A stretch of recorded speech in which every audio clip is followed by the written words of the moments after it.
remasters, re-reckonings, to take an original work from years gone by and sell it again either altered or unaltered is nothing new. Shakespeare did it, George Lucas did it, and I'm pretty sure Cody does it. When it comes to the entertainment industry, this concept has been done to death, especially in video games, whether to show off advances in technology, reinvigorate an old franchise, or simply make a quick buck.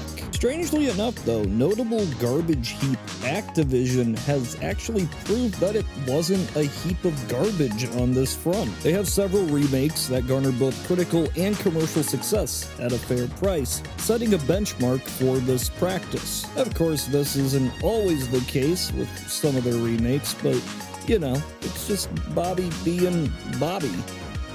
Overall, though, many of these are a good deal, considering the possible alternative at least. I mean, you could take 3 old games, do nothing of real consequence to them, and shove them out for a full $60. But if you did that, people would freak the fuck out. And ho-ho, Nintendo did just that. See, it was long rumored that 3 Mario classics would finally find their way to the Switch this year. Without a proper virtual console on the machine, it's not possible to play these games on the go. So when a collection with Mario 64, Sunshine, and Galaxy was announced, it seemed like a dream come true for somebody. But the more you look into it, no, not a dream. I don't like to dream. For the most part, this is the same game you've seen before. Sure, there's some AI-based upscaling and UI tweaks, but simply put, for $60, this is a bad deal. But it gets worse. Things are missing that you would expect to be standard by this point, like a proper aspect ratio.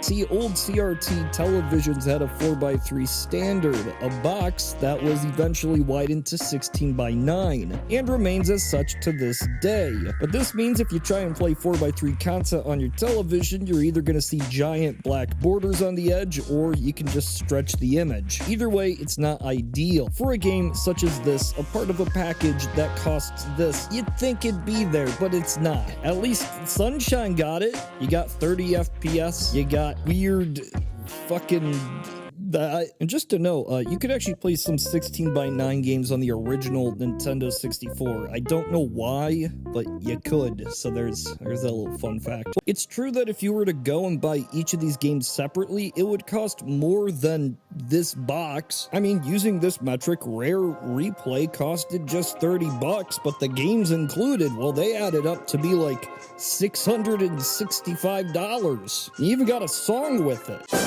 It's an everywhere begin to sing and ready for an all-star show. I find it hard for anybody to justify this pricing, and as disappointing as all this is, I wouldn't blame you for just chalking it up to Nintendo being Nintendo. Yeah, Nintendo is seemingly unharmed by bad PR and anti-consumer practices. It just bounces off. Surely the news cycles will come and go, and people forget, and life goes on. And if this was where it all ended, a lazy port for a steep price tag, that alone wouldn't warrant making a video about, because I mean, this would be it, right? No, I have a far larger concern, one that has to do with how this product is releasing to the public. It's only available until March 2021. You probably know this. If you don't, you do now. You can only buy this game from whenever it launches until this point right here. After that, it's just removed from store shelves in the digital eShop. It's just gone forever. Can you still play it? Sure, but if you break your little disc or you break your little Switch, it's gone. Okay. That's something else. That's something different than a steep price tag, a lazy product, microtransactions. This is not the usual bullshit this industry swims in. Because this available for a limited time only, that's seeping into the gaming industry? Nah. Not only does it pose deep philosophical questions of the lifespan of media, and just come on. And so let's just quickly go through, why would they do this? Why seemingly allow less people to buy your product? Well, let me use an example. Imagine if you will. A product is announced that garners a mild chunk of hype. Through advertising and marketing and simple word of mouth, select groups of people desire this upcoming product. But it's only available in short supply, limited quantities, and pre-orders are hard to come by. When it does eventually release, this product is sold out across the world.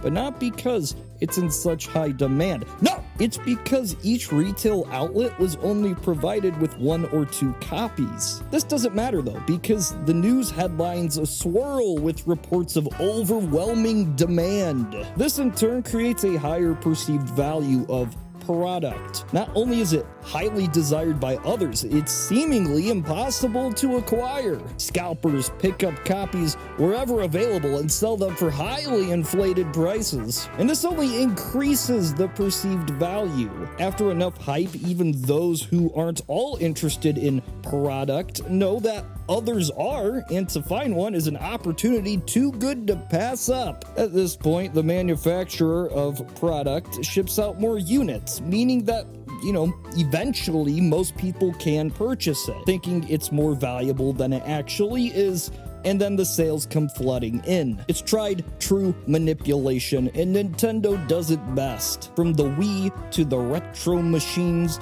to the amiibos, this strategy has been done, and I've talked about it time and time and time again. The only difference here, there's a predefined end date, a time where this is no longer available for purchase. And unlike these other items, this is a game, a piece of media. But whoa, ho, ho, it's also something that can be purchased digitally. This puts them in an odd position, so they just remove the item from the digital storefront by the time the hype dies down. If this was a one-off, whatever. But instead, I'm concerned of the implications. I mean, if this sells gangbusters, will other publishers see it as a reasonable marketing strategy? Will Nintendo see it as a reasonable marketing strategy? I mean, what if The Legend of Zelda Breath of the Zelda 2 was a limited release in this same vein, only available for a few months? Sales would flood in like you've never seen before. You could sell 9 million copies in like a single quarter and it'd just be done. The game's removed from storefronts.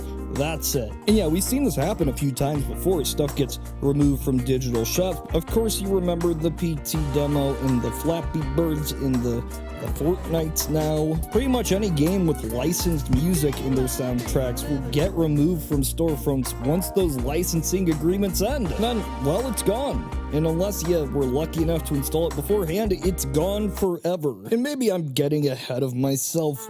One instance of this doesn't set a pattern, but it does create a precedent that limited media releases could in fact boost sales. Not for online games, multiplayer games that need all the longevity and microtransactions they can get, but what about for single-player games? I mean, reasonably, what would stop Ubisoft from making Assassin's Creed Russian Fun only available until September 20-something or other?